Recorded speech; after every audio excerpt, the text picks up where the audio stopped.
हे आहे BTV network आणि आपण पाहत आहात चॅनल बी, प्रतिबिंब जनमनाचं.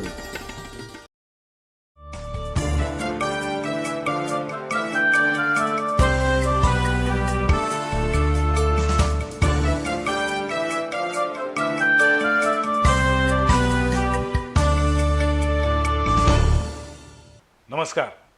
संवाद प्रतिवाद या आमच्या विशेष कार्यक्रमामध्ये आपल्या सगळ्यांचं मनापासून स्वागत. अन्न, वस्त्र, निवारा या माणसाच्या मूलभूत गरजा आहेत हे आपण सगळेच जण म्हणतो, मान्य करतो. पण गेल्या काही वर्षामध्ये या मूलभूत गरजांच्या बरोबरीनं मूलभूत सुविधांची सुद्धा आवश्यकता आहे. म्हणजे रस्ते, पाणी, वीज आणि आरोग्य या आपल्या मूलभूत सुविधा आहेत. आरोग्याच्या बद्दल तर गेल्या काही वर्षात अवेअरनेस, जनजागृती वाढतीये. प्रत्येकजण आपल्या आरोग्याबद्दल, आपल्या आजारांबद्दल आता जागरूक होत चाललाय. पण त्याच वेळेला आरोग्य क्षेत्राच्या दृष्टीनं आणखीन एक बदल होतोय, तो तितकासा सुखावह नाहीये. तो म्हणजे डॉक्टर आणि पेशंट यांच्यामधलं नातं. कधी काही फॅमिली डॉक्टर ही संकल्पना होती आणि मग अशा वेळेला घरातील एखाद्या महत्त्वाच्या विषयावरती सुद्धा त्या फॅमिली डॉक्टरांचं मत ऐकून घेतलं जायचं आणि त्यांच्या मताला महत्त्व असायचं. फॅमिली डॉक्टर हे मुळात त्या संपूर्ण कुटुंबाशी जुळलेला, त्या कुटुंबातील एक महत्त्वाचा घटक असायचा आणि त्यांना योग्य तो आदर, सन्मान असायचा, त्यांच्या म्हणण्याला महत्त्व असायचं. गेल्या काही वर्षामध्ये फॅमिली डॉक्टर ही संकल्पना झपाट्यानं मागे गेली. स्पेशलाइज्ड डॉक्टर ही संकल्पना आली. प्रत्येक क्षेत्रामध्ये आता तज्ज्ञ डॉक्टर आलेले आहेत. मल्टी स्पेशालिटी हॉस्पिटल आलेली आहेत. या सगळ्यामध्ये पूर्वीचा जो काही डॉक्टर आणि पेशंट यांच्यामधलं स्नेहाचं नातं होतं, विश्वासाचं नातं होतं, ते नातं हळूहळू दुरावत चाललेलं आहे. गेल्या आठवड्याभरामध्ये महाराष्ट्रात अनेक ठिकाणी डॉक्टरांवरती हल्ले होण्याचे प्रकार घडलेले आहेत. म्हणजे धुळ्यामध्ये ज्या पद्धतीनं डॉक्टरांवर हल्ला झाला, त्यानंतर औरंगाबादमध्ये झाला, नाशिकमध्ये असा प्रकार घडला, मुंबईत सायन हॉस्पिटलमध्ये घडला. या पार्श्वभूमीवरती आज राज्यातील अनेक ठिकाणच्या हॉस्पिटलमधल्या डॉक्टरांनी संप पुकारलेला आहे. आज मला याच विषयावरती बोलायचे. मुळात डॉक्टर आणि पेशंट यांच्यामधील नातं का बिघडत चालले, त्याच्यामध्ये कटुता निर्माण होतीये का, आणि अशा पद्धतीनं डॉक्टरांवरती हल्ले होण्याचे प्रकार का घडतायत, त्याला जबाबदार कोण आणि याच्यावरती नियंत्रण कसं आणलं पाहिजे. ही खरं तर या गोष्टीला दोन बाजू आहेत, दुहेरी बाजू आहेत. जशा नाण्याला दोन बाजू असतात तशा. आणि म्हणूनच या विषयावरती आज बोलण्यासाठी मी दोन्ही बाजूच्या काही मान्यवरांना बोलवलं आहे. आज आमच्या स्टुडिओमध्ये आलेले आहेत ज्येष्ठ डॉक्टर PG कुलकर्णी सर. त्याचबरोबर आजच्या चर्चेमध्ये सहभागी आहेत डॉक्टर संदीप पाटील सर आणि कॉमन मॅन या संघटनेचे बाबा इंदुलकर. मी आज या चर्चेचे एकूण उद्देश सांगितला. महाराष्ट्रातल्या अनेक शहरांमध्ये डॉक्टरांवरती हल्ला होण्याचे प्रकार घडलेले आहेत. मला PG कुलकर्णी सर तुम्हाला विचारायचे, या विषयावरती तुम्ही खरं तर पुस्तक लिहिलं आहे की शोध डॉक्टर आणि रुग्ण यांच्यातील नात्याचा. ते पुस्तक मी वाचलेलं आहे. या विषयात तुमचा अभ्यास आहे.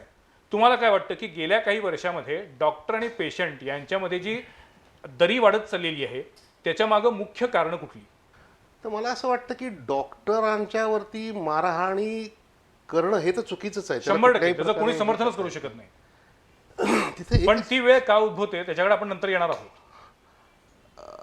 तर त्याच्या एक सुरुवातीला मला एवढंच सांगावं असं वाटतं की एखादा पेशंट जर समजा दगावला किंवा एखाद्या पेशंटला प्रॉपर ट्रीटमेंट मिळत नाही असं जर त्यांना वाटलं, तर अशा वेळेला रुग्णाचे जे जवळचे नातेवाईक असतात त्यांना थोडंसं एक्साइटमेंट होण्याची शक्यता नाकारता येत नाही.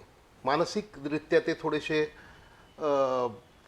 असंतुलित होण्याची शक्यता नाकारता येत नाही. आणि त्यांनी समजा काही गैर शब्द डॉक्टरांच्या करता जर वापरले किंवा समजा एखाद्या ज्याचा मुलगा गेलाय, त्याच्या बापाचा हात गेला, इथपर्यंत जर झालं, इथपर्यंत ही गोष्ट झाली असती तरी ठीक होतं. पण आत्ता सध्या जे काही आपल्याला दिसतंय, आपण जर त्याचा डिटेलमध्ये अभ्यास केलात तर एक तर इथं डॉक्टरना मारणाऱ्या व्यक्ती ह्या रुग्णाच्या अत्यंत जवळच्या नातेवाईक आहेत असंही दिसत नाही.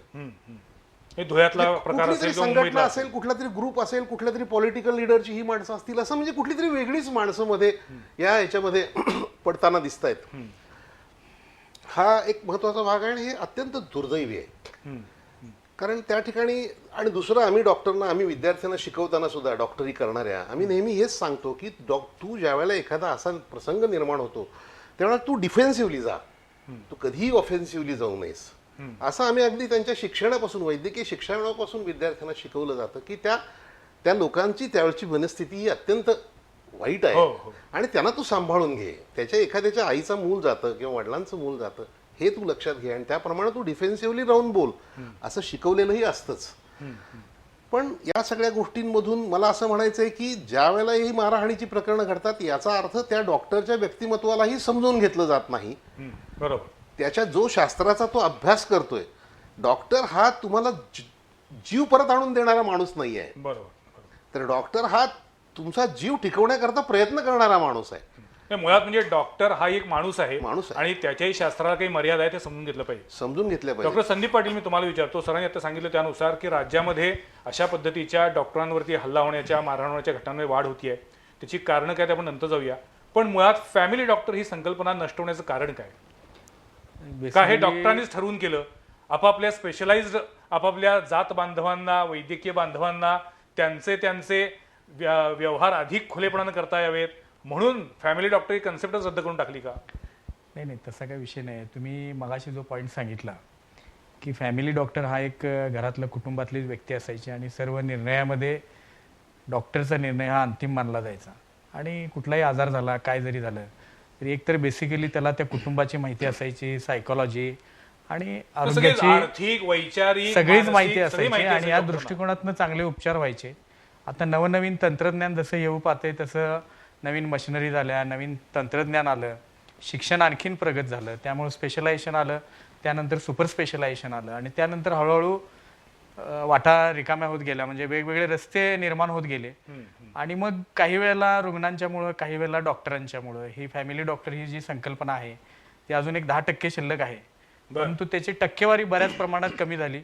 आणि दुसरं म्हणजे दुर्दैवानं डॉक्टर आणि रुग्ण यांच्यातला जो संवाद होता तो हळूहळू कमी होत चाललाय आणि दोन्ही बाजूनं गैरसमज मोठ्या प्रमाणामध्ये निर्माण झालेत. पण मला तेच विचारायचं आहे की संवाद कमी होत चाललेला आहे, याच्या मागची नेमकी कारणं काय आहे? म्हणजे डॉक्टरांकडनं संवाद होत नाही आहे की पेशंटकडनं होत नाही? बाबा इंदुलकर, तुम्हाला काय वाटतं? तुम्ही या सर्वसामान्य जनतेचे प्रतिनिधी, कॉमन मॅनचे प्रतिनिधी म्हणून तुम्हाला आम्ही बोलवलेलं आहे. सर्वप्रथम डॉक्टरांना होणारी मारहाण ही निषेधार्थ आहे 100%. परंतु एक उदाहरण घ्या की एखाद्या खोलीमध्ये माणूस आणि मांजर हा गरीब माणसाच्या मनाला, आणि एका खोलीमध्ये जर त्या मांजराला आपण जर कोंडलं तर मांजर सैरावर पळतं आणि मग आपण त्याला मारू लागलो की एक वेळ अशी येते की तेच गरीब मांजर त्या माणसाच्या नड्याचा घोट घ्यायचा प्रयत्न करतं. आज अशी परिस्थिती आहे देशामध्ये की माणूस आजाराने मरत नाही, माणूस डॉक्टरच्या बिलामुळे मरतो आणि त्यासोबत त्याचं कुटुंबही मरतं, अशी परिस्थिती आहे. हा मारहाणीचा 4 माणसांनी मारलं, 5 माणसांनी मारलं हा मुद्दा नाही. ह्या चर्चा करत असताना ह्याची कारणं शोधणं गरजेचं आहे, हे थांबवायचं असेल तर. आणि ह्याची कारणं, एक पेशंट डॉक्टरचा उंबरा चढतो तिथपासून चालू होतात. काय होतं ह्या देशामध्ये बऱ्याचदा असं झालं आहे की काही डॉक्टरांबद्दल अशी एक इमेज तयार होती की यांच्याकडे गेलो म्हणजे आता आपल्याला कापलं जाणार.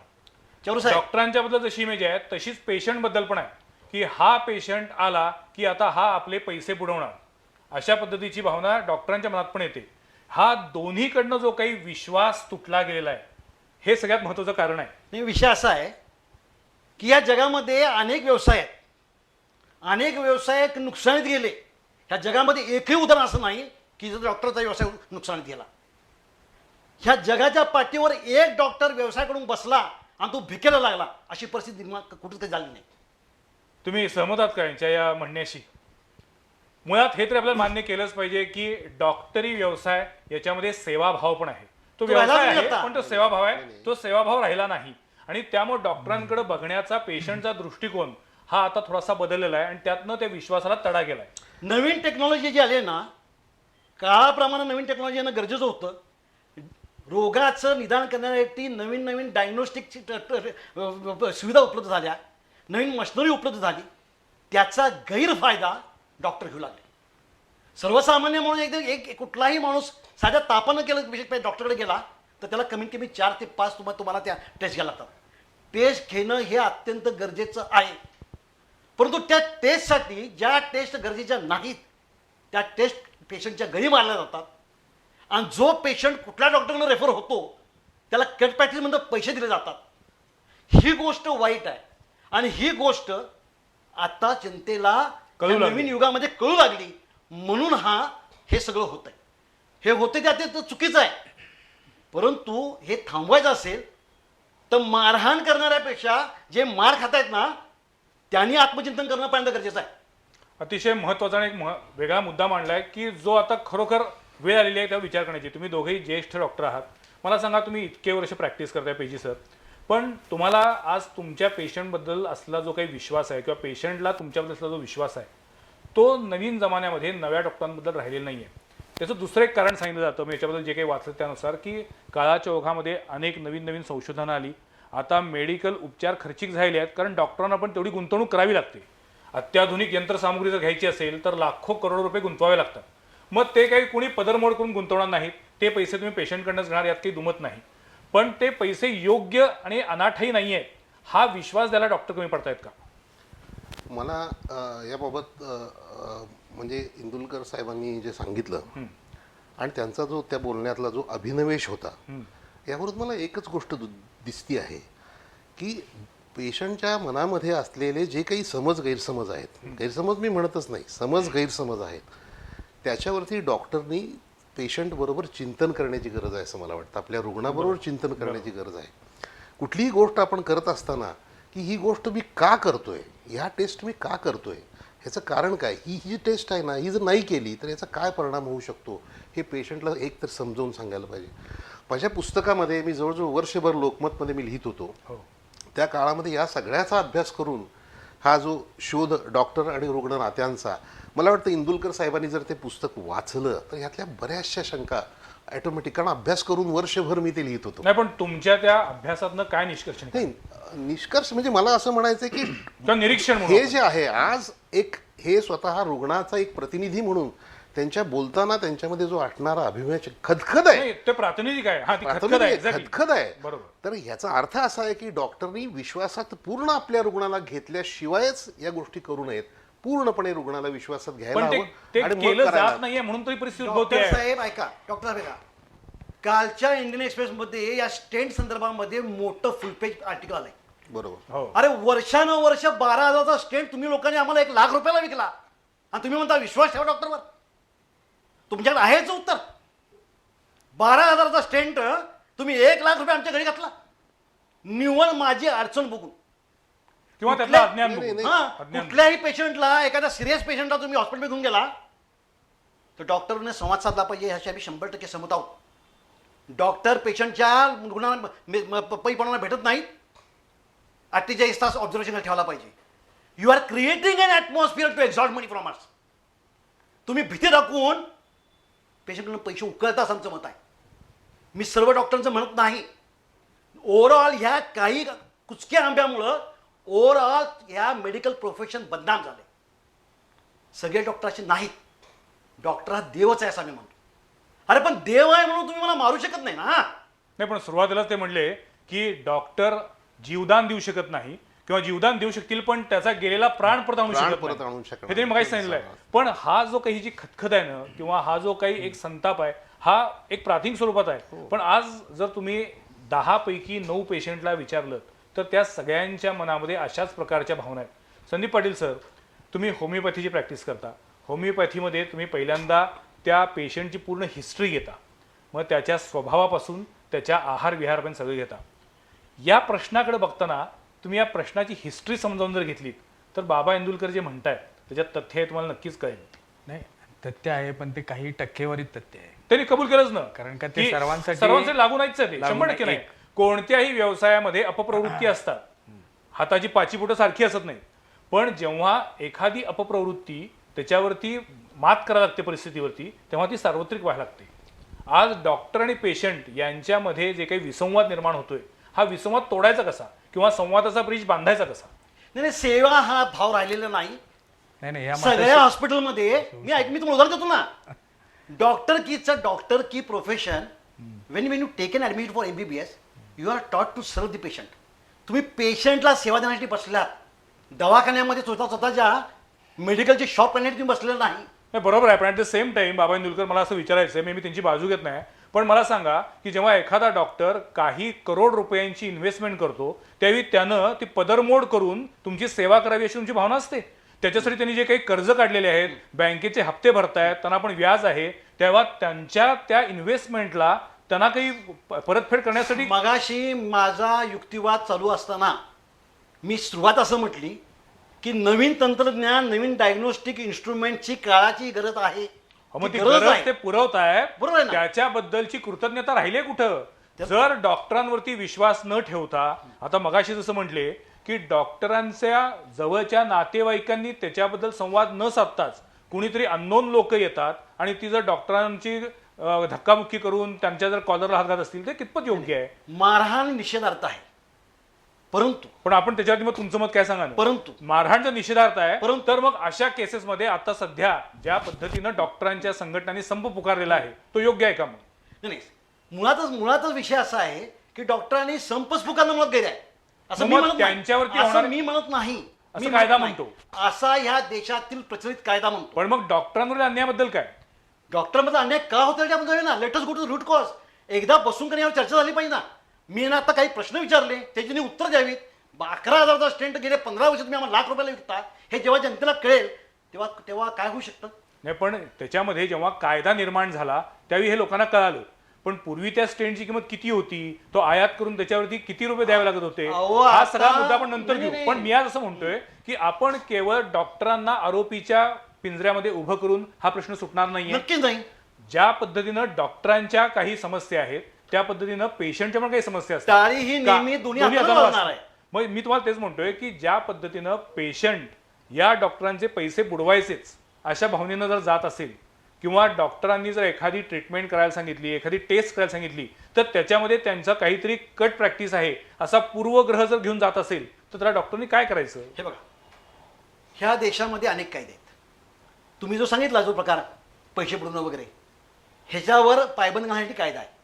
हो, पण मला- मला- डॉक्टर मला आपली बोलू द्या ना, मला practice बोलू द्या ना. करतील की की जगामध्ये कोर्टाच्या फेऱ्या घालतील. समाजामध्ये कायदा मांडणारी जशी माणसं असतात, तशी चुका करणारी माणसं असतात. चुका करणाऱ्या माणसांसाठीच हे अशा प्रकारचे कायदे तयार करण्यात आले. त्याचं एक्झिक्युशन व्हावं. एक मिनिट मी जरा यावेळेला- बोला ना, बोला, अगदी जरूर. आपली ही काही वैयक्तिक नाही, चर्चा नाही, नाही नाही, आहे, नाही, ही नाही, आपली नाही, जनरल नाही. चर्चा आहे. मला हेच म्हणायचं होतं की हे जो विषय कायद्याचा हिने आत्ता काढला, तर हाच मला विषय म्हणायचा की डॉक्टरच्या अंगावर हात टाकताना सुद्धा 100% चुकीचं आहे. समाजानं विचार केला पाहिजे की कायदे आहेत डॉक्टरांच्या अगेन्स्ट जाण्यासाठी सुद्धा. तुम्ही डॉक्टरांच्या अगेन्स्ट क्रिमिनल केस करू शकता पोलीस स्टेशनमध्ये जाऊन. डॉक्टरांच्या अगेन्स्ट त्यांचं दुर्लक्ष झालं ही केस तुम्ही त्याच्याकडे करू शकता. असे डॉक्टरांच्या विरुद्ध केसेस करण्याचे आणि कायद्यानुसार जाण्याचे सुद्धा मार्ग असताना अशा पद्धतीनं एखाद्याच्यावर हात उघडणं ही गोष्ट नाही, त्याबद्दल अजिबात- 100% मला सहमत आहे ते. पण मी काय म्हणतो की रुग्णानं स्वतःच्या आजारपणासाठी औषध घेण्यासाठी आणि आलेल्या रुग्णाला औषध उपचार करण्यासाठी हे सोडून जर दोघांमध्ये जर काही अंडरस्टँडिंग नसेल तर तुम्ही आणि मी दररोज उठून कोर्टाच्या पायरी चढणं हे योग्य नाही. मी तेच म्हणतोय बाबा इंदुरकर, तुम्ही हा, वकील अगदी आहात बरोबर की आहे. रोज उठून कोर्टाची पायरी चढणं शक्य नाही. त्यामुळे आजच्या चर्चेचा जो मुख्य आपला आहे की याच्यामध्ये समन्वयाची भूमिका दोन्हीकडनं असली पाहिजे. ती समन्वयाची भूमिका का ठेवली जात नाही? आणि मला तर असं विचारायचं आहे, आता तुम्ही डॉक्टर संदीप पाटील सर, मी तुम्हाला विचारतो पहिल्या सेगमेंटमध्ये की ज्या पद्धतीनं डॉक्टरांकडनं कम्युनिकेशन अपेक्षित असतं तसं कम्युनिकेशन होत नाही. त्याची 2-3 कारणं असतील. एक तर डॉक्टर खूप बिझी असतील, त्यामुळे त्यांना बोलायला वेळ असत नाही. मग अशा वेळेला आजकाल काही मोठमोठ्या हॉस्पिटलमध्ये त्यांनी काउन्सिलर ठेवलेले आहेत किंवा PRO ठेवलेले आहेत. त्यांच्या मार्फत PRO हा विषय काउन्सिलरच, मेडिकल काउन्सिलर जे असतात ते, त्यांच्या मार्फत रुग्णाच्या नातेवाईकांशी बोललं जातं, संवाद साधला जातो. पण हा संवाद कुठेतरी कमी पडतोय असं तुम्हाला वाटतंय का? ही कोंडी फोडण्यासाठी, म्हणजे आता बाबा इंदुरकर ज्या आवेशानं, ज्या तळमळीनं बोलतायत त्याच तळमळीनं तुम्ही काय सांगाल? आता कसं आहे, हा एक तुमचा दुसरा विषय आहे. तळमळ डॉक्टरना पण आहे. डॉक्टरनी शपथ घेताना तो एक सेवाभावी आणि हे आहे. बाबा किती म्हटले ठराविक टक्केवारीचे तसे डॉक्टर असतील, परंतु दुसऱ्या बाजूनं 24 तास काम करणारे, जेवताना उठणारे, फॅमिलीकडे स्वतःच्या लक्ष न देणारे, मी 100% असे भरपूर जाहीरपणे मान्य करतो की डॉक्टर डॉक्टर आहेत. सोपा नाही, आणि- डॉक्टर होणं सोपं नाही. 24 तास अलर्ट. आणि मला स्वतःला असं माझा ठाम दावा आहे, माझं वैयक्तिक मत आहे की कोणत्याही डॉक्टरना आपल्या पेशंटचं वाईट व्हावं असं कधीच वाटत असत नाही. आपला पेशंट लवकरात लवकर बरा व्हावा, त्याचा जीव वाचावा, त्याच्यावर सर्वोत्तम चांगले उपचार करावेत ही प्रत्येक डॉक्टरची धारणा असते. आता त्याच्यानंतर मुद्दा कुठे येतो? बिल तयार करताना तिथं सगळ्यात मोठा प्रॉब्लेम येतो की एखादं रुग्णालय, एखादं हॉस्पिटल तिथं गेल्यानंतर आपल्याला कापलं जातं आणि त्याच्या मागची जी कारणं आहेत ती मला तुमच्या तोंडून हवीत. मुळात मला असं विचारायचं आहे की डॉक्टरांना ग्राहक न्यायालयाच्या कक्षेत आणलं हे योग्य आहे की अयोग्य? दुसरी गोष्ट, मल्टी स्पेशालिटी हॉस्पिटल्स आणि त्याच्यामध्ये डॉक्टर हे फक्त काम करणारे आणि त्याचा मालक कोणतरी एखादा मोठा उद्योगपती शेठजी असतो, त्याच्यामुळे डॉक्टरांना टार्गेट्स यायला लागली आहेत, त्याच्यातून हे सगळं होतंय का?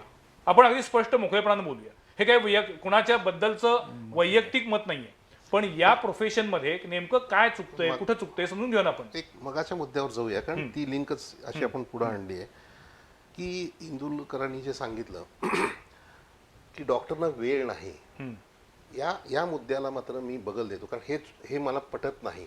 इव्हन अमेरिकेमध्ये सुद्धा ज्या वेळेला एखाद्या रुग्णाचं ऑपरेशन करायचं असतं, त्याला त्या ऑपरेशन करण्याच्या अगोदर लक्षात आलं का की त्याला त्या कॅसेट्स दिल्या जातात की ह्या ऑपरेशन नंतर काय काय करायचं असतं, आम्ही काय काय करणार आहोत, याची कॉम्प्लिकेशन्स काय काय असणार आहेत, याचे प्रॉब्लेम्स काय आहेत, यात धोके काय आहेत, याचे पॉझिटिव्ह पॉईंट्स काय आहेत, याचा खर्च किती आहे आणि तो का आहे, हे सगळं पेशंटना पहिल्यांदा सांगितलं जातं.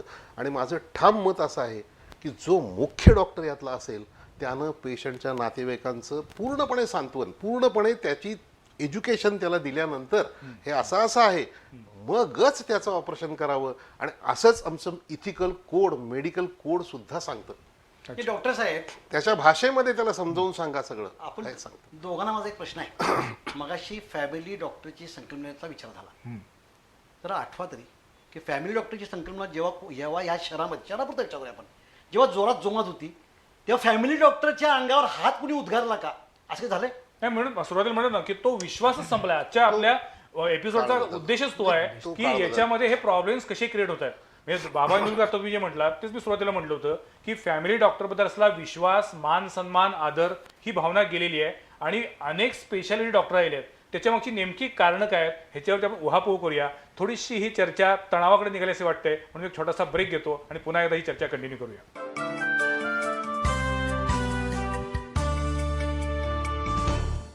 परवडणाऱ्या दरात राहायला या स्वतःच्या घरात.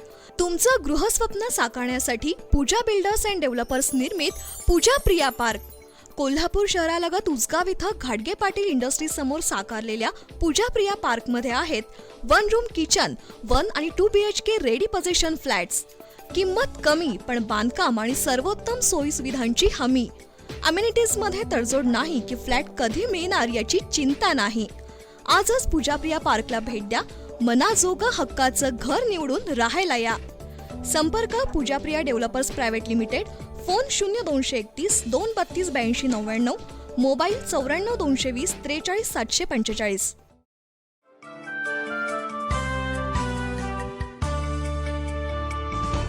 ब्रेक नंतर पुन्हा एकदा आपल्या सगळ्यांचं स्वागत. संवाद प्रतिवादमध्ये आज आपण एका अत्यंत ज्वलंत अशा विषयावरती बोलतोय, ते म्हणजे पेशंट आणि डॉक्टर यांच्यामध्ये दुरावत चाललेलं नातं.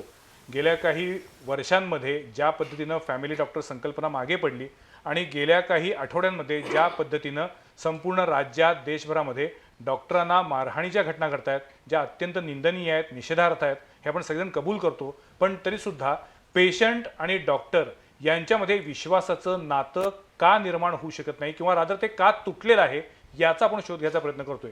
PG सर, मी तुम्हाला विचारतो, सर्वसामान्यपणे आपण आयडियली आपण बोलूया की समजा एखादा पेशंट जर एखाद्या हॉस्पिटलमध्ये आला, त्यानं सांगितलं, डॉक्टरांनी तपासणी केली, त्याचं निदान केलं, कोणता आजार झाला आहे, काय लाईन ऑफ ट्रीटमेंट द्यायला लागेल, ऑपरेशन करायला सांगितलं, त्याच्याबद्दलचं एस्टिमेट सांगितलं, समजा XYZ किंवा ₹1 खर्च येईल असा अंदाज कल्पना दिली आणि एस्टिमेट ₹1 आणि प्रत्यक्षात बिल मात्र ₹3, ₹4 झालं, तर त्या पेशंटनं करायचं काय? आणि तिथं पहिल्यांदा डॉक्टर आणखीन पेशंट यांच्यामध्ये दुरावा वाढतो की मला फसवलं गेलं, अशा पद्धतीची भावना पेशंटच्या मनात येते.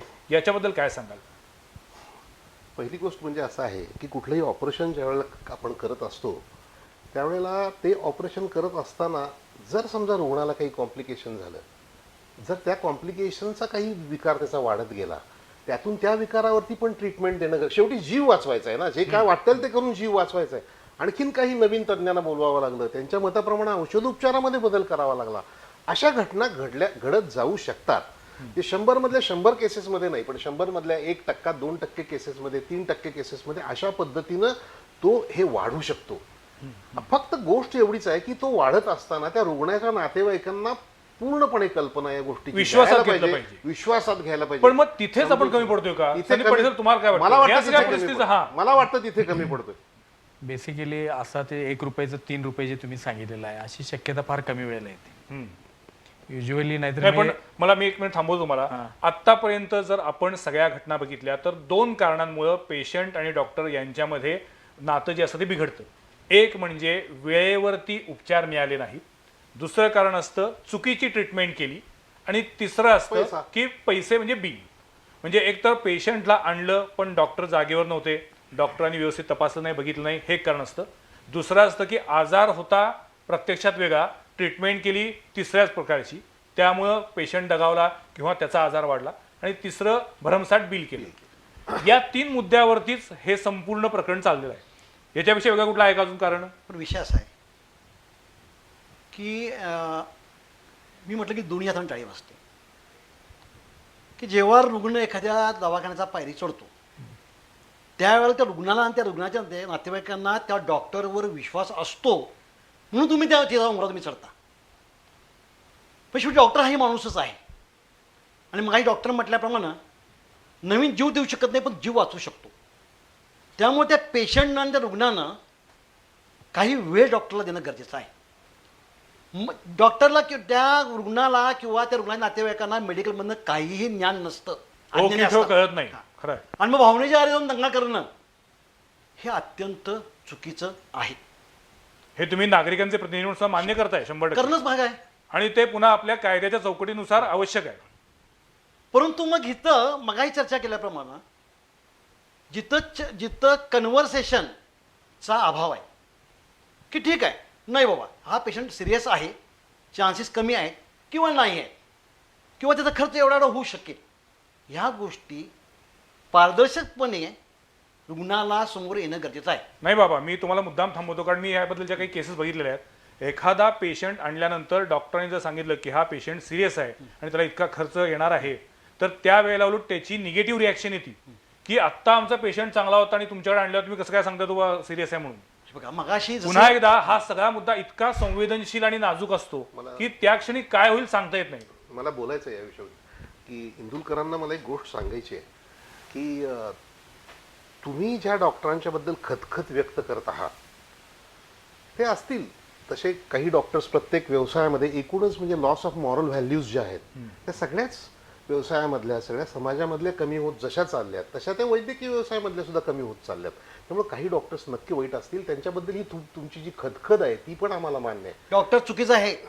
Doctors having good moral value they are in now minority, आणि मॉरल व्हॅल्यू लॉस झालेली माणसं बहुतांश आहेत. मी तेच म्हणतो. एक डॉक्टर स्वतःच्या दवाखान्यामध्ये पेशंट ऍडमिट केल्यानंतर स्वतःच्या दवाखान्यामध्ये माझी स्वतःची व्हिजिट पेपर लावतो. नाही, त्या मुद्द्यावर मिळणार नाही, आहे. आधी त्यांचा मुद्दा पूर्ण होतो, मी त्याकडे येतो. हे आता चांगले लोक मायनॉरिटीमध्ये आहेत ही गोष्ट तर मान्य मलाही आहे, म्हणून डॉक्टर हे झालं ना. तुम्हालाही आहे. पण तुम्हाला मी जर एक गोष्ट सांगितली तर तुमचा विश्वास बसणार नाही. एक काळ असा होता, गेले 5 वर्षापूर्वीचा काळ असा होता की आठवड्यातनं किमान मी 2 ते 3 ऑपरेशन्स जी करायचो ती 80 वर्षापेक्षा 85 वर्षापेक्षा वृद्ध माणसं असायची. त्यांची ऑपरेशन करत असताना त्यांचा जीव जाण्याची शक्यता असायची. तर मी त्या डॉक्टरांच्या नातेवाईकांच्याकडून कन्सेंट घेतलेली असायची की हा पेशंट टेबलवरती जरी गेला तरी आमची डॉक्टरांच्या विरुद्ध काहीही तक्रार नाही. याला माहिती आहे, यांनी पण पेशंट्स माझ्याकडे डॉक्टरनी पाठवलेले आहेत, त्यांना माहिती आहे कसं आम्ही वागत आलोय हे म्हणजे सगळे डॉक्टर. तर असे शेकडो रुग्ण आहेत की ज्यांच्या नातेवाईकांनी आमच्यावर एवढा विश्वास टाकलाय की तुमचा रुग्ण गेला तरी चालेल टेबलवर, पण पूर्ण विश्वास आहे तुमच्या ट्रीटमेंटवर, आम्ही 100% करा. मी पूर्ण सहमत आहे. ज्या वेळेला विश्वासाची भाषा असते रुग्णांची त्यावेळेलाच तो डॉक्टर न्याय देऊ शकतो त्याला. बरोबर अगदी. तर उद्या बाहेर मॉब उभा राहिला 100 जणांचा काठ्या घेऊन आणि ह्याला ऑपरेशन करताना जर ह्याची एखादी नस तुटली, एखादी रक्तवाहिनी जर तुटली, तर त्या डॉक्टरचा काय घास आहे की त्या ठिकाणी स्वतःचं सगळं कंट्रोलमध्ये ठेवून ते बंद करण्याचा तुमच्याच रुग्णावर. आणि दुसरी गोष्ट अशी आहे की या सगळ्याचं एक दडपण येऊन आता मला असं वाटतं की नवी पिढी एमबीबीएस किंवा डॉक्टर व्हायला धजावणार नाही. आता या बाबतीत एक गोष्ट फार महत्वाची तुम्हाला मी सांगतो इंदुल, तुम्ही समाजाचे इतके म्हणजे समाजाबद्दल प्रेम असणारे आणि समाज म्हणून मी तुम्हाला हे सांगतोय, आजकाल डॉक्टर, चांगले डॉक्टर, मेरिटमध्ये पूर्वी ॲडमिशन घेतलेले डॉक्टर ज्या 60 वर्षाचे व्हायला लागलेत, तर ते ह्या सगळ्या गव्हर्नमेंट सर्व्हिसप्रमाणे आपल्या प्रायव्हेट सर्व्हिसमधनं ते लोक निवृत्त व्हायला लागलेत. का तर हे सगळं त्यांना टॅक्सेस जर तुम्ही बघितलेत ना, तर व्यापारी कर त्यांना लावलाय.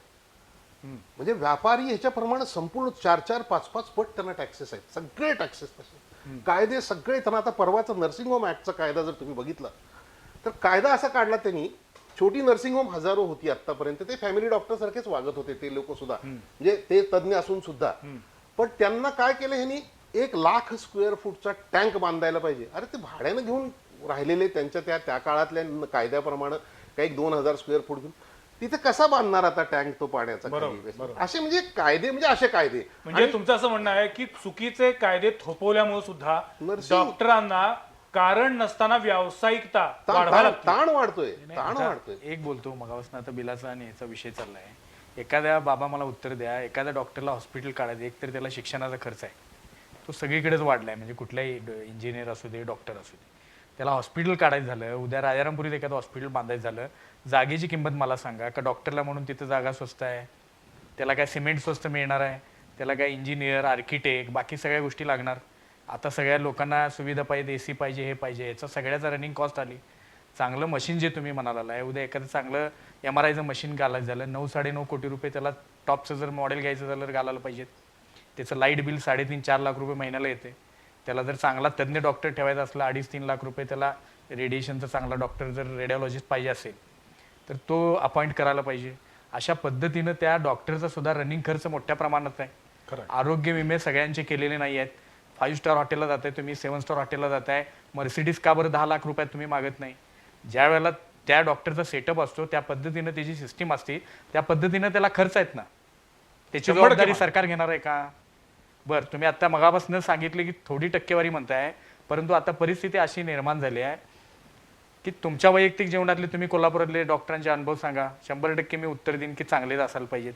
तुम्ही रात्री कोणाला फोन केलाय किंवा कुठल्या पण यांनी फोन केलाय, कोल्हापूरमध्ये अजून सेवा ही चांगलीच दिली जाते. काही टक्केवारी आहे लोकांची, ही बिघडत चालले डॉक्टरांची, परंतु रात्री अपरात्री कुठल्या व्यवसायात कोण वकील उठतोय का आणि कोण इंजिनियर रात्री 2ला उठून डिझाईन काढतो, डॉक्टर रात्री उठतो, त्याचे श्रम करतो, त्यावेळेला पैसे घेतो का आधी?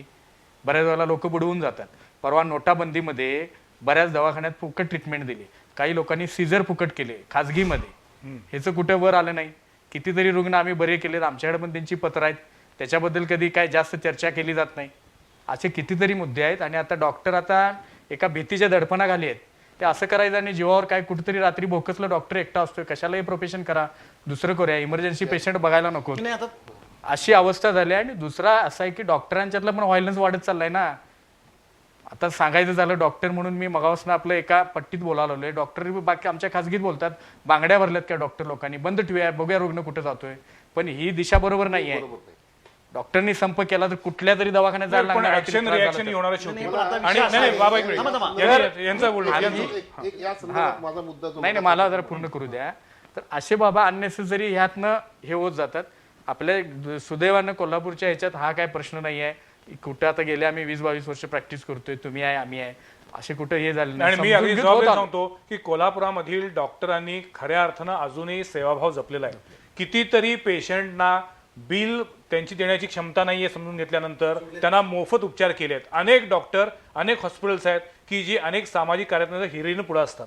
म्हणजे संदीप पाटील सर असो किंवा अनेक डॉक्टर आहेत की ज्यांना सांगितलं की सर हा अतिशय पेशंट गरीब आहे, त्याची आर्थिक परिस्थिती बेताची आहे, तर त्याच्याकडनं 1ही रुपयाची अपेक्षा न करता त्याच्यावरती अतिशय चांगले उपचार केले जातात. हे कोल्हापूरमध्ये घडते, ही वस्तुस्थिती आहे. माझ्याकडे तर मोठी लिस्ट आहे. कोणाचा पण फोन आला आणि सांगितलं हे म्हणते डॉक्टर त्याकडे पैसे नाहीत, तुमच्याकडेच गोळ्या द्या, तरी सुद्धा कोणाचा आतापर्यंत निगेटिव्ह हे आलेलं नाही. दुसरं, परवा नोटेबंदीच्या प्रकरणामध्ये एका मोठ्या हॉस्पिटलमध्ये रुग्ण ॲडमिट होता, त्याने त्याच्या नावावर चेक दिले त्या पेशंटनं, नंतर देतो म्हणून, आणि नंतर त्याच्या संस्थेचं जे हे पाठवलं की तुम्ही संस्थेला डोनेशन दिलेलं आहे, थँक्यू, आणि माझ्या भावाचं बिल यातनं वळतं केलं. एका राजारामपुरीतल्या हॉस्पिटलमध्ये घटना घडली.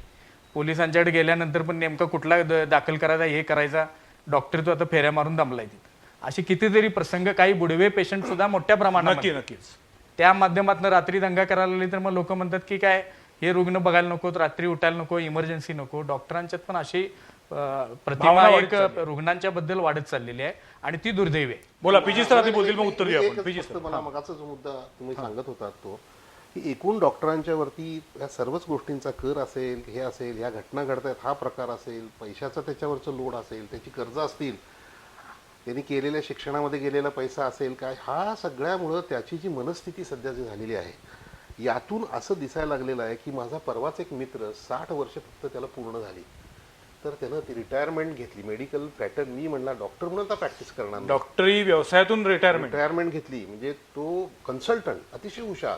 म्हणजे खरं तर डॉक्टर जेवढे सिनियर होत जातील तेवढे जेव्हा प्रॅक्टिस जेवढी लांबेल तेवढे अधिक सिनियर होतात. मेरिटमध्ये ऍडमिशन त्या काळामध्ये मिळालेला मनुष्य आज असा फिजिशियन की ज्याचा खूप लोकांना उपयोग झाला असता बरोबर. आणि त्यानं खूप चांगलं काम पण केलं शेवटच्या काही 2-4 वर्षामध्ये आणि रिटायरमेंटमध्ये घेतली की मला आता बास. मला म्हणायचं आहे अशा पद्धतीनं का 60व्या वर्षी डॉक्टरला त्याचा उदरनिर्वाह पुढे चालू ठेवता येईल एवढा तर पैसा त्याला मिळालेला असतो किमान.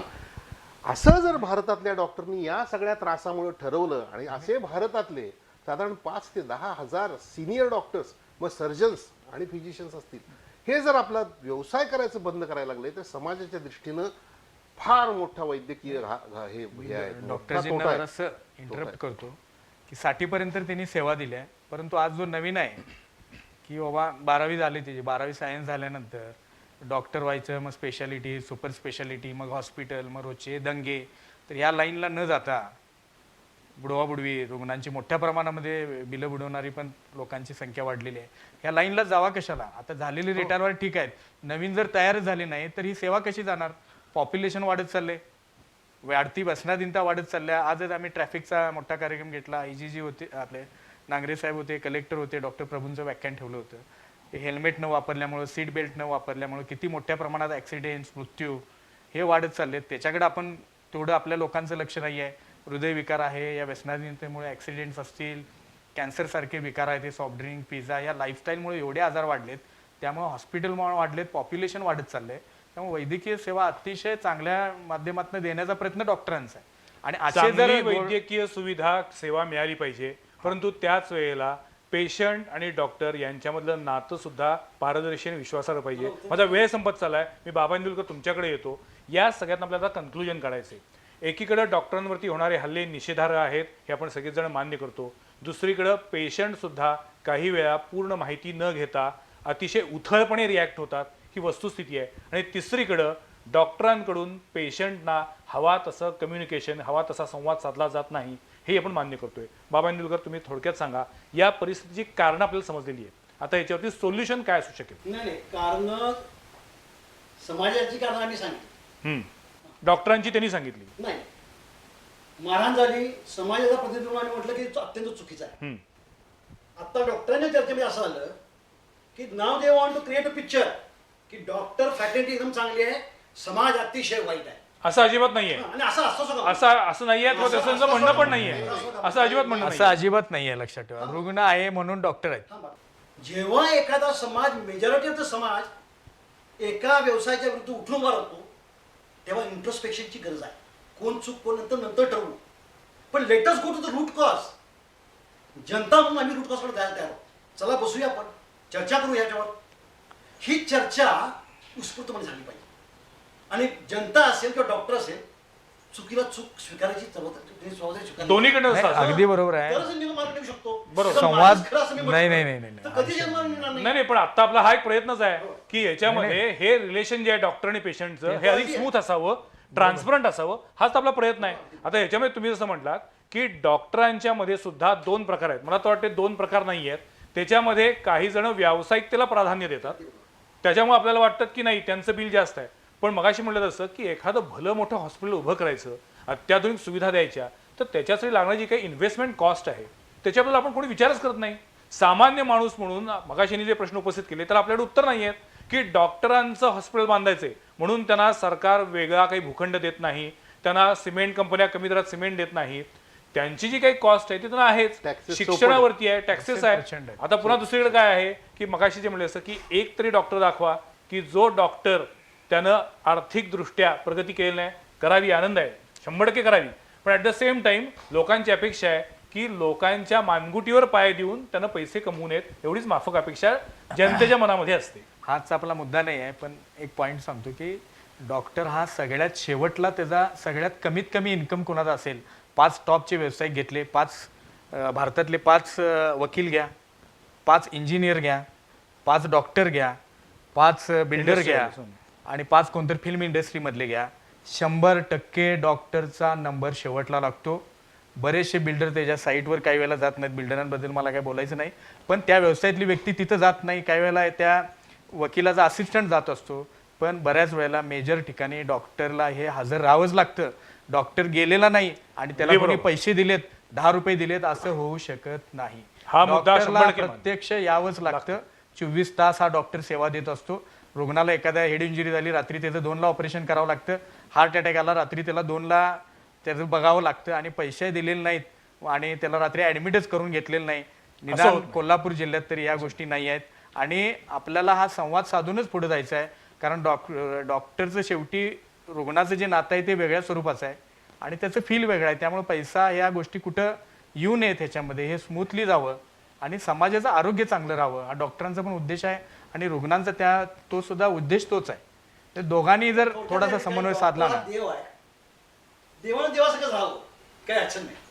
देवानं देवासारखं राहिलं तर मग वादाचं नाही, आणि माणसानं सुद्धा कधी माणसासारखं राहावं ना व्यवस्थित. एक्झॅक्टली. आता मी हेच म्हणणार होतो की डॉक्टरांनी त्यातला सेवाभाव आहे तो लक्षात घ्यावा आणि पेशंटनं, समाजानं सुद्धा लक्षात घेतलं पाहिजे की डॉक्टरांवरती आपण जेव्हा विश्वास टाकतोय तेव्हा ते आपलं भलं करण्यासाठीच आहेत. हा विश्वास पण असावा. मगाशी पीजी सर अतिशय योग्य बोलले की जेव्हा तो विश्वास टाकला जातो तेव्हा त्यांची जबाबदारी अधिक वाढते आणि कॉन्फिडन्स पण वाढतो.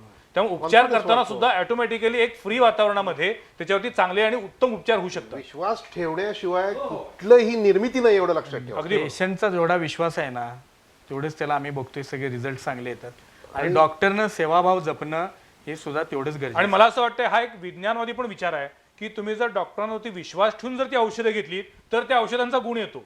जर तुमचा त्या डॉक्टरांवरती विश्वास नसेल तर ती किती औषधं घेतली तर त्याचा उपयोग होत नाही. हे वैज्ञानिक सत्य आहे. जीवनामध्ये अनेक टप्प्यावर आपला विश्वास ठेवावा लागतो. विश्वास तुम्ही ठेवणार नसाल ना, नाही ते बरोबर आहे. जीवनात काही जात नाही. चला, म्हणजे या चर्चेच्या शेवटच्या टप्प्यामध्ये बाबा इंदुलकरनी हे मान्य केलेलं आहे की विश्वास हे या सगळ्यातलं आणि एकमेव डॉक्टर उत्तर आहे. देवासारखा पाहिजे आणि तो देव आहे देवच आहे आणि patient बरेचसे हा माणूस आहे. रुग्ण डॉक्टरकडे त्या बघूनच येत असतात. नाही, पण पेशंट माणूस आहे म्हणताना तिथे एक मला गोष्ट सांगेल की पेशंट सुद्धा आपल्या संस्कृतीमध्ये रुग्ण नारायण असं म्हटलेलं आहे. म्हणजे रुग्णाला सुद्धा देवच मानतो डॉक्टर जेव्हा तपासत असतो किंवा काम करत असतो. हे संस्कृतीत आपल्या रुग्ण नारायण असं हा एक मुद्दा आहे की त्यामुळे तो दरिद्री नारायण झाला. रुग्णामध्ये एक म्हणजे कोणी मनुष्य व्यक्ती असली तर त्याच्यामध्ये एक देव म्हणूनच जो बघताना ट्रीटमेंट देणं ना, हा हिलिंग मधला सर्वात महत्वाचा फॅक्टर आहे. तो कुठलं देतोय, काय निदान करतोय याच्याशी रुग्णाला काय. तर मला असं वाटतं की या चर्चेचा शेवट करताना, समारोप करताना आपल्याला 2-3 गोष्टी लक्षात ठेवल्या पाहिजेत. एक तर डॉक्टर आणखीन पेशंट यांच्यामधला संवाद अत्यंत महत्वाचा, पारदर्शकता आणि विश्वासपूर्ण नातं महत्वाचं. डॉक्टरांनी पेशंटच्या नातेवाईकांना पूर्णपणे विश्वासात घेऊन समजावून स्वतः सांगितलं तर बऱ्याच गोष्टी क्लिअर होतात आणि त्याच वेळेला पेशंटनं सुद्धा डॉक्टर आपल्या भल्यासाठीच सांगतायत हा विश्वास ठेवला पाहिजे. आणि एकूणच हे दोन्ही घटक या निकोप समाजासाठी अत्यंत आवश्यक आहेत. रुग्ण कुणालाच व्हायला आवडत नाही. म्हणजे जशी कोर्टाची पायरी चढू नये तसं आता हॉस्पिटलची पायरी चढू नये असं म्हणतायत. त्याच्यामागची कारणं आपण शोधली तर पुन्हा मुद्दा आर्थिक गोष्टीकडेच येतो. त्यामुळं या सगळ्या व्यवहारांमध्ये विश्वासाचा पाया अधिक भक्कम केला तर मग पुढचं संपूर्ण रुग्णसेवेचं आणि वैद्यकीय व्यवसायाचं शिखर उभं राहील. तुर्तास आमच्या स्टुडिओमध्ये हे तिन्ही मान्यवर आले, याबद्दल मी त्यांचे मनापासून आभार मानतो. एका महत्त्वाच्या विषयावरती मोकळेपणानं आपण सगळेजण बोललात. अजूनही खूप बोलण्यासारखं आहे, पण आपण पुन्हा त्या विषयावर एकदा बोलू आपण. पण आज तुर्तास या विषयावरती आपण बोललात त्याबद्दल धन्यवाद. पुढच्या सोमवारी पाहायला विसरू नका आणखीन एका विषयावरील चर्चा संवाद प्रतिवादमध्ये.